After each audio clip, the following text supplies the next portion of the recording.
अस्सलाम वालेकुम my YouTube family, कैसे हैं आप सब। Heart touching story by Kuku में आप सबको खुश आमदीद। आज की कहानी है बेज़बान का सबक। एक ऐसे परिंदे की कहानी जो अपने बच्चे को बार बार मेहनत करवा के उड़ना सिखाता है। ज़िंदगी के सबसे गहरे सबक अक्सर उन चीज़ों से मिलते हैं जो बज़ाहिर बेज़बान होती हैं।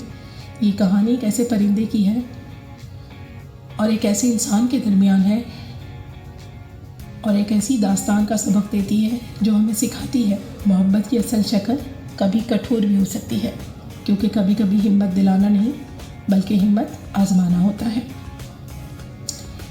अहमद, जो हमेशा मुश्किलात से घिरा जाता था, एक दिन अपने बाग में बैठा था कि इसकी नज़र एक चिड़िया और इसके बच्चे पर पड़ी।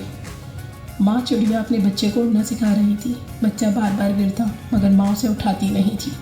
अहमद को लगा कि ये बेरहमी है, मगर जब इसने बच्चे को उठाने की कोशिश की तो माँ चिड़िया ने गुस्से से अहमद पर हमला कर दिया।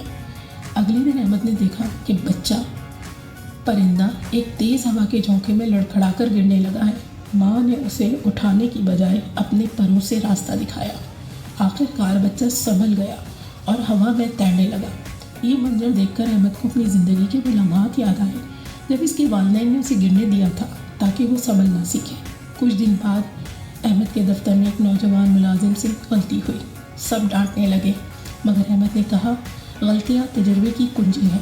आज की गिरने वाली ईंटें कल की इमारत बनेंगी।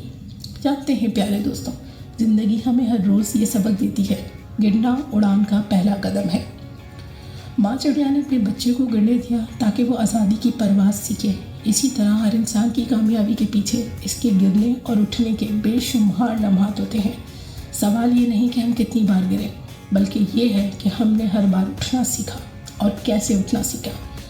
आज से पहचान लीजिए, वो हाथ जो आपको उठाते हैं वो प्यार है, मगर वो लम्हात जो आपको गिरने देते हैं वो प्यार से भी बढ़कर हैं, क्योंकि ज़िंदगी का हर आजमाइशी पल आपको अपनी अंदर की आग पहचानने का मौका देता है। कहानी का सबक आमोज़ मंजर आपको पसंद आया हो तो heart touching story by Kuku को सब्सक्राइब करना मत भूलिएगा। फिर मिलेंगे किसी नए उनफान के साथ, तब तक के लिए अल्लाह हाफिज़।